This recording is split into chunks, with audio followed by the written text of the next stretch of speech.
ओ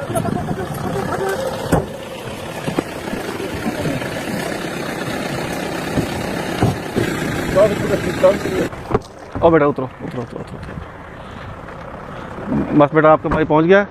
इन डगेटों की बदमाशों के लिए आपका भाई अकेला ही काफ़ी है, आप परेशान ना हो।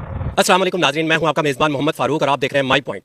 नाजरीन, गुज़िश्ता रोज़ यहाँ पर थाना ज़ाहिर पीर की हदूद से एक 25 साला खातून टीचर को जो है अगवा किया जाता है। अगवा का ये हौलनाक वाक़या थाना ज़ाहिर पीर की हदूद में पेश आया।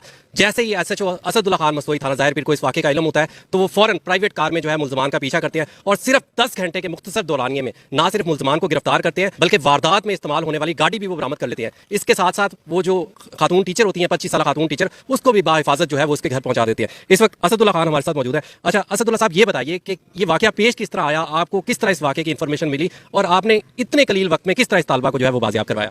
जी बिस्मिल्लाहिर्रहमानिर्रहीम। जो ही 15 की बच्ची की किडनैपिंग की इतला मसूल हुई तो हमारे IG साहब और DPO साहब की वाज़ेह पॉलिसी है कि औरतों, बच्चों और अकलियतों के मामले में जो भी कार वसूल हो उस पर SHO खुद फुल रिस्पांस करेगा।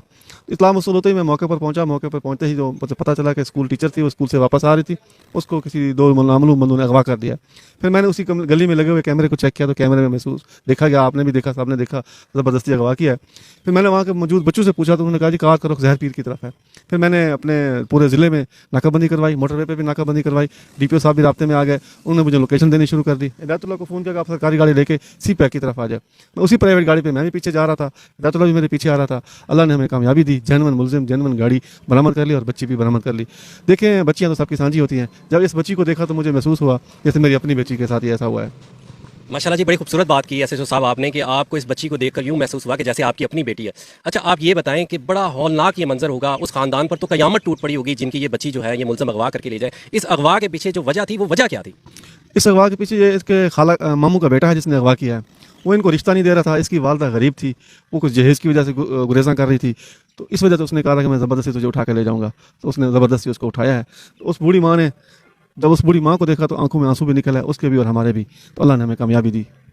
अच्छा, जब आपने उस बच्ची की बूढ़ी वालदा को देखा तो वो ज़ारो कतार रो रही होंगी, जाहिर सी बात है, बड़ा ही दिल दहला देने वाला ये मंजर होगा।